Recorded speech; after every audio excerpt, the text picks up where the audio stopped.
Smoking causes cancer and alcohol consumption is injurious to health। धूम्रपान cancer का कारण बनता है और शराब का सेवन স্বাস্থ্য के लिए हानिकारक है। ধূমপান ক্যান্সারের কারণ হয় এবং মদ্যপান স্বাস্থ্যের জন্য ক্ষতিকর।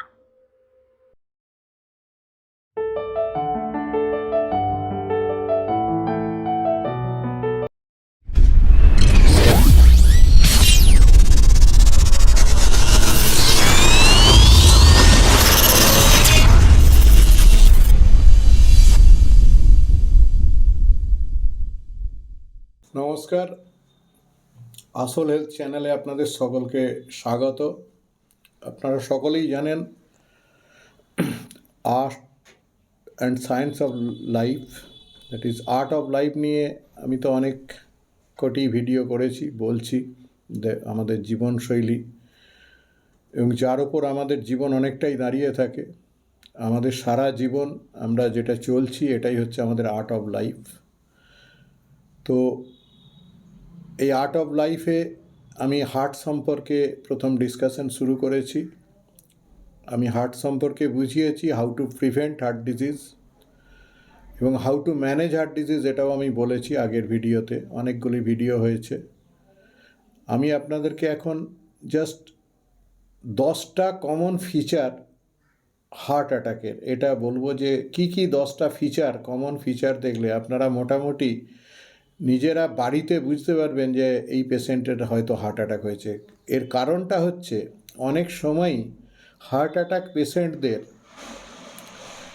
যে পরিষেবা সেটা তারা পায় না বা ট্রিটমেন্টটা প্রপার হয় না।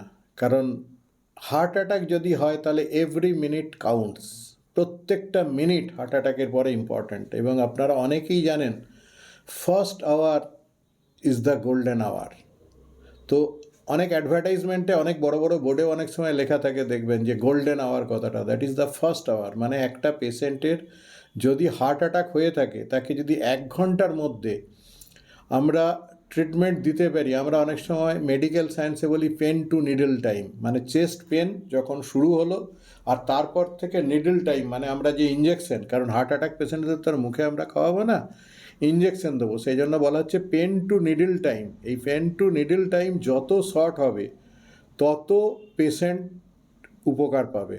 কিন্তু আমাদের দুর্ভাগ্যের বিষয়, অনেক সময়ই হার্ট অ্যাটাক পেশেন্টদের যে গোল্ডেন আওয়ার, সে আওয়ারে তো তারা থাকেই না, তারা হসপিটাল পর্যন্ত বা পেন টু নিডল টাইম তাদের 1 ঘন্টা হয় না। আমাদের যেটা হয় সেটা হচ্ছে, প্রথম কারুর হার্ট অ্যাটাক হলে প্রথম ভাবা হয় যে ওর বোধহয় গ্যাস অম্বল হয়েছে, ওর বোধহয় খাবার দাবারটায় হজম ভালো হয়নি, করে ওকে প্রথম খানিক অ্যান্টাসিড খাওয়ায়, অ্যান্টি গ্যাস, এরকম নানান কিছু খাওয়ায়, খাইয়ে তারপর কিছুক্ষণ ওয়েট করে, দেখে যে তার পেনটা কমলো কি না।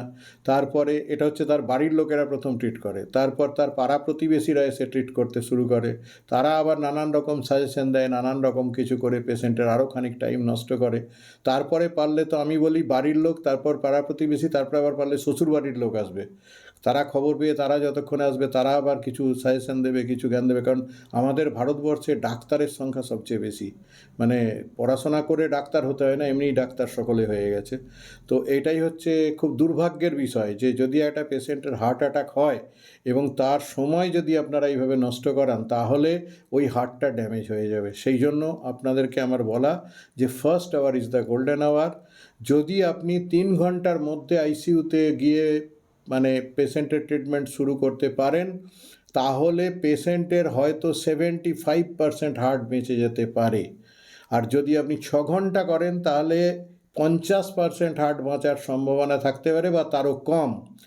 আর যদি 6 ঘন্টার পরে 12 ঘন্টা হয়ে যায়, তাহলে কিন্তু ওই পেশেন্টের আর কোনো রকমের কোনো হার্টের আর ফিরে আসার বা যে টিস্যুটা মারা যাচ্ছে, কারণ হার্ট অ্যাটাকে কী হয়, হার্টের টিস্যুটা অক্সিজেন পাচ্ছে না। এর আগের ভিডিওতে আমি আপনাদেরকে বুঝিয়েছি যে হার্ট অ্যাটাক কাকে বলে।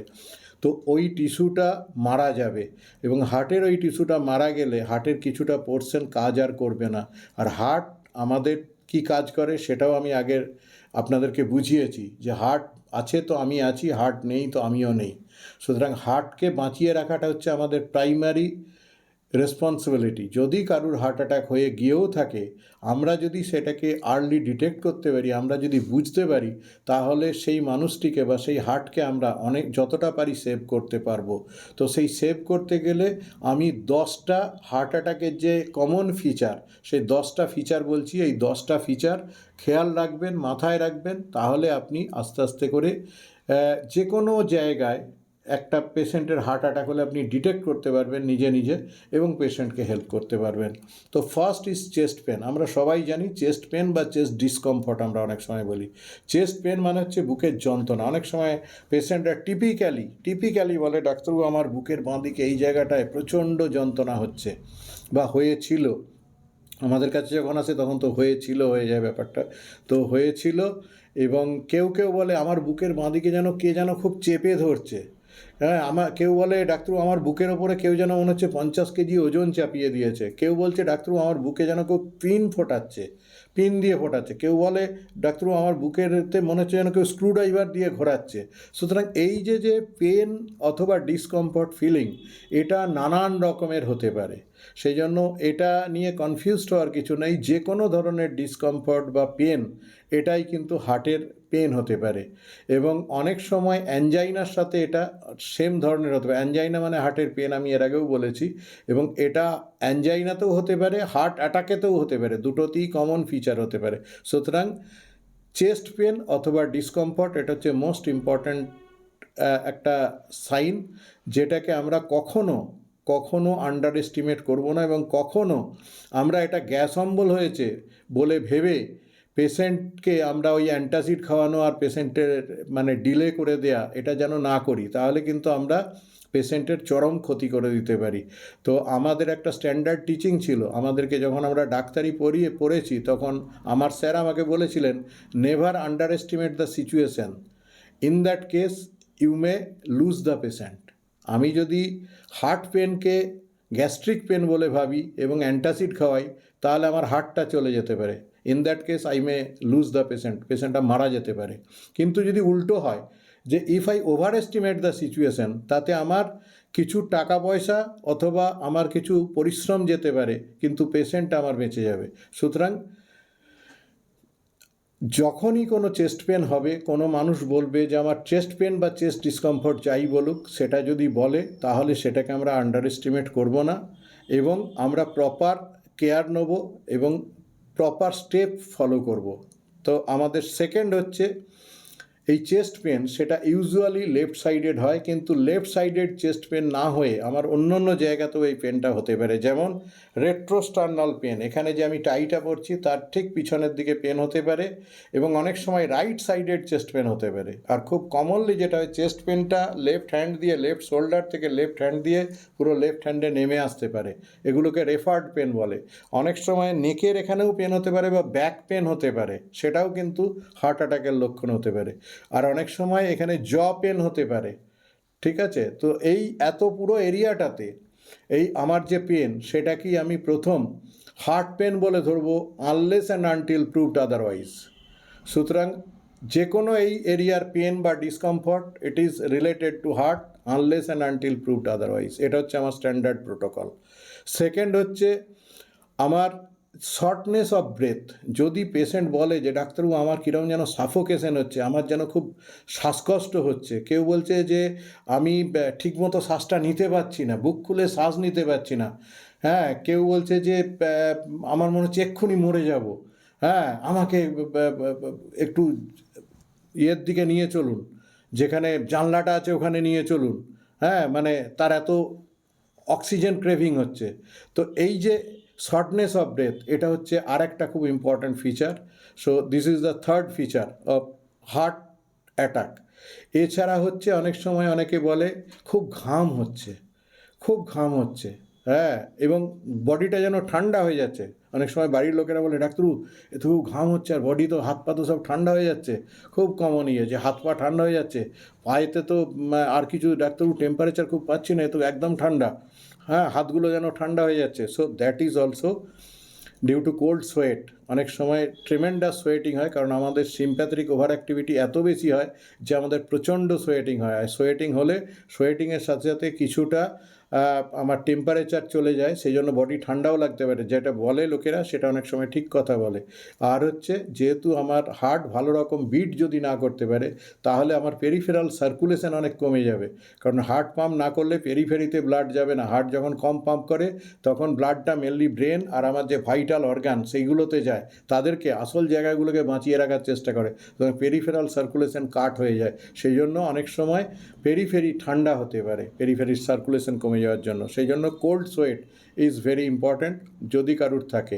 এছাড়া হচ্ছে ডিজিনেস এবং লাইট হেডেডনেস, যদি কারুর বলে যে আমার মাথা ঝিমঝিম করছে বা মাথা ধরে যাচ্ছে বা মাথা ভার ভার লাগছে, অথবা কেউ বললো যে আমার মাথা অনেক হালকা লাগছে, ভার লাগলেও ইম্পর্ট্যান্ট আবার হালকা লাগলেও ইম্পর্ট্যান্ট। সুতরাং যদি এর কোনোটা হয়, বিশেষ করে লাইট হেডেডনেস, অনেক সময় যদি হার্ট অ্যাবনর্ম্যালি বিট করে বা হার্টের বিটিংটা যদি ঠিক মতো না হয়, পাম্পিংটা ঠিক মতো না হয়, যদি আমার হার্ট যখন বিট করছে তখন ব্লাডটা ওপরের দিকে মানে ব্রেনে যে যাচ্ছে that is against the gravity যাচ্ছে, তো যদি ব্লাডের ইজেকশন ভালো না হয়, পাম্পিং ভালো না হয়, তাহলে ব্রেনের সার্কুলেশন কমে যেতে পারে।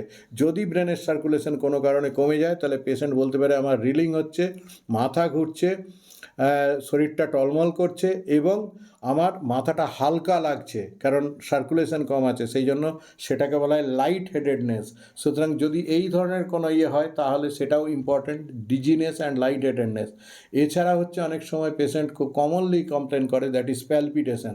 অনেক পেশেন্ট এমনিতেও বলে যে ডাক্তারবাবু আমার না অনেক সময় ঘাবড়াহট হচ্ছে। তো প্যালপিটেশন আমাদের লাইফে অনেক সময়ই হতে পারে, আমরা যখন ভাগদৌড় করি, আমাদের লাইফে হারি ওরিয়েন্ট কারি থাকলে আমাদের কিন্তু এই ব্যাপারগুলো অনেক সময় খাবার পরেও কারুর ঠিক আছে একটু বুক ধরপড় বা পালস বিটটা বেড়ে যেতে পারে। আমাদের নর্মাল হার্টবিট জেনে রাখুন, সেটা হচ্ছে নর্মাল হার্টবিট হচ্ছে 72 থেকে 75 বার, আমি এর আগেও বলেছি। তো এই বিটটা যদি কমে এসে 60 পর্যন্ত থাকে, তাহলে এটা নর্মালের মধ্যেই।